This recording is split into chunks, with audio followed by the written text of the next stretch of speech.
So, Craig, how are the guys looking ahead of the trip to Brisbane? Yeah, it's obviously been a short turnaround from Sunday's game. So we've just had a couple of light training sessions. So they've been pretty good. The boys are obviously feeling pretty good, and I think everyone looks forward to the Magic Round. It's great for the fans up there, and to have all the games there. I'm not quite sure all the games with the weather up there at the moment, but the grounds might be kept busy this weekend. But I like to say the Magic Round has been a very popular thing for our game in general. So I think pretty much sure everyone's looking forward to it. How's the team gone about adjusting to having a different fullback and a different centre? Because I think Remus has played like 30 odd games out of basically 30 or something. Yeah, I think he's played most of it since he's been here. So obviously we've had to make some adjustments there, and like I say, we haven't had a whole heap of time to practice those adjustments, I suppose. Our first thing was working out what we're going to do in the position. So we've sorted that out, and as I said, I know the guys that are coming in, they'll put a whole heap of effort in, and do what the team needs them to do, and then we'll go from there. It's hard to obviously replace Paps. It's pretty irreplaceable in a lot of ways. But how do you think Nick will go there if it is Nick there at the back? It seems like he's played all over the back line so far. Yeah, well he has. I don't think he's played in the centres, for us, but he played a fair bit there with the Bulldogs, I think. So like I say, we haven't had a lot of time to practice that, but like I said, the guys that will come in, they'll really put the effort in. They know what's expected of them, and I'm sure they'll get the job done. I guess that pre-season injury to Paps maybe helped you a little bit in that he's obviously trained there a lot.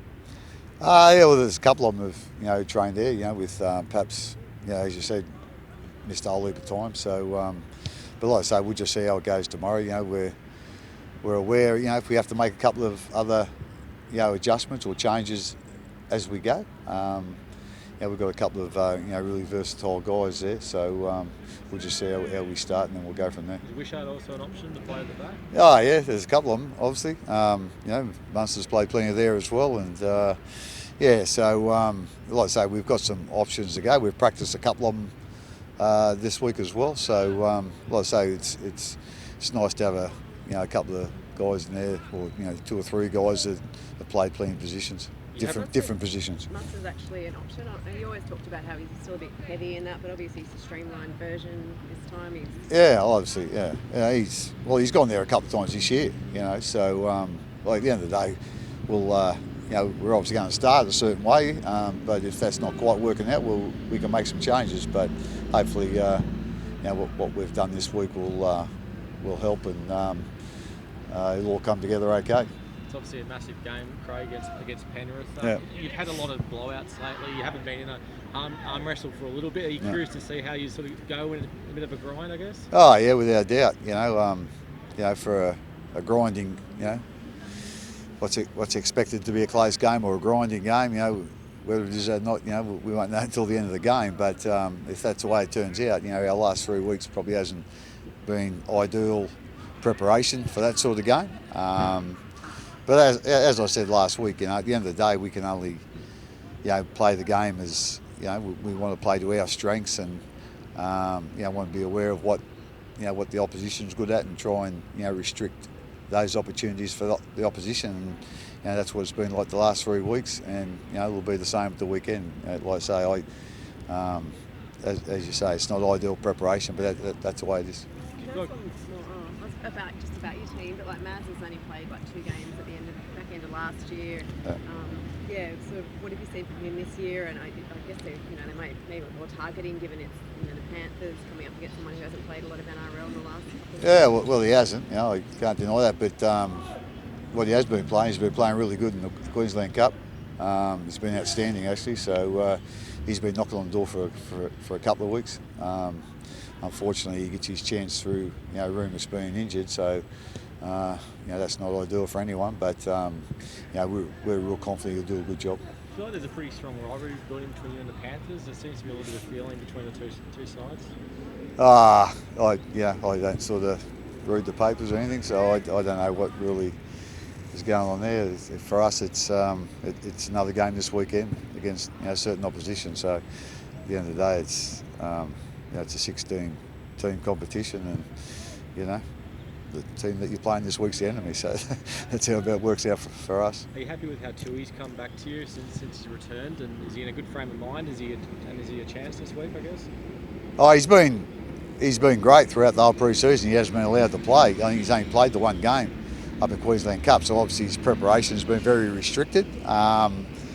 But we just want to add him to the squad this week, and we'll see where that takes us. If he doesn't end up playing for us, he'll play another game of Queensland Cup. But he's a chance of playing for us.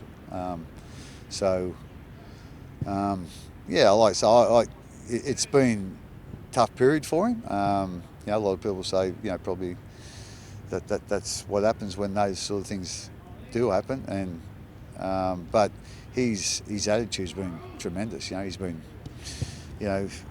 usually when you see guys when they can't play, get in that situation, they can't sort of see the light at the end of the tunnel. Tui's, I think, believed the whole time he is at the end of the tunnel, and like I say, his training was great, his attitude was great. So when he does, finally get back into first grade, like he'll be as well prepared for it as it can be, considering the situation he's been in. We're really confident he'll do well, when he comes back into the team.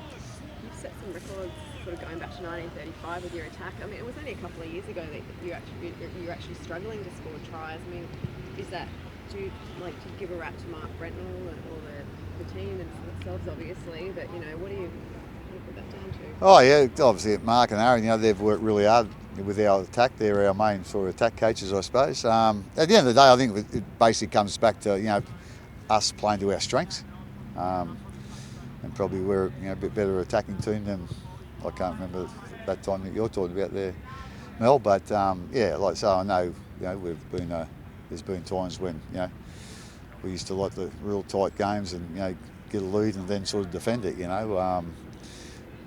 As I said, that mentality's changed a bit, and it's basically because the players we've got in the team, we're just trying to play to their strengths. Craig, there was talk from the Panthers this week that they've been using a video of Jerome from after the 2020 grand final to fire them up, where he was mocking them or something. Is there an expiry date on motivational material? Or can you just keep rolling stuff? Well, at the end of the day, I can't remember what happened in 2020, so I don't really know the situation. But the one thing I will say, I've never met a better person than Jerome Hughes. I think you guys have been around him a bit too. I think you could sort of he's a very humble guy. He's a very well-mannered guy, and like I say, I've never met too many better people or a better person than Jerome Hughes. So I think he made the point the other day, if he did upset someone, he'd be very sorry for that, but I couldn't imagine him doing too much to upset anyone. So at the end of the day, I don't know the situation they're talking about. They haven't said it. I can't remember what happened yesterday sometimes. So, but like I say, I've never met a better quality person than Jerome Hughes. Xavier during the week said and Jerome actually told us that Xavier's been quite vocal in meetings. He speaks up. He's sort of. Are you surprised someone so young, so new to the club, is comfortable doing that, or is that a sign of where you guys are sort of? He probably wasn't like that when he first came in. You don't expect that, from a guy his age, and I suppose, you're coming to a new team and sort of piping up all the time. You might sort of put a couple of noses out joint. I'm not quite sure, but we want everyone to come with their opinion. And having said that, like he's only a young guy, but he's played Origin. So obviously. He has got a good footy brain. He's obviously got a lot of ability. So he's been great for us. And like I say, even off the field, he's a very quiet guy. But in the meetings and at training, he's been really vocal, and he's really added something to our team. Not only as a footy player, but also with given some direction. And I suppose he gives his his right edge a lot of encouragement too. So it's always nice to have a winger like that. Anyone else going for that blonde look? If they've been in trouble late for training or something, is that how? Well, hopefully I won't be late for training, so I won't have to do it, Mel. But yeah. So obviously, a couple of them were late for training there, so they rolled the dice, and that's what they come up with. So they had the opportunity to shave it, but they went blonde. So yeah, I don't know what else to say about that.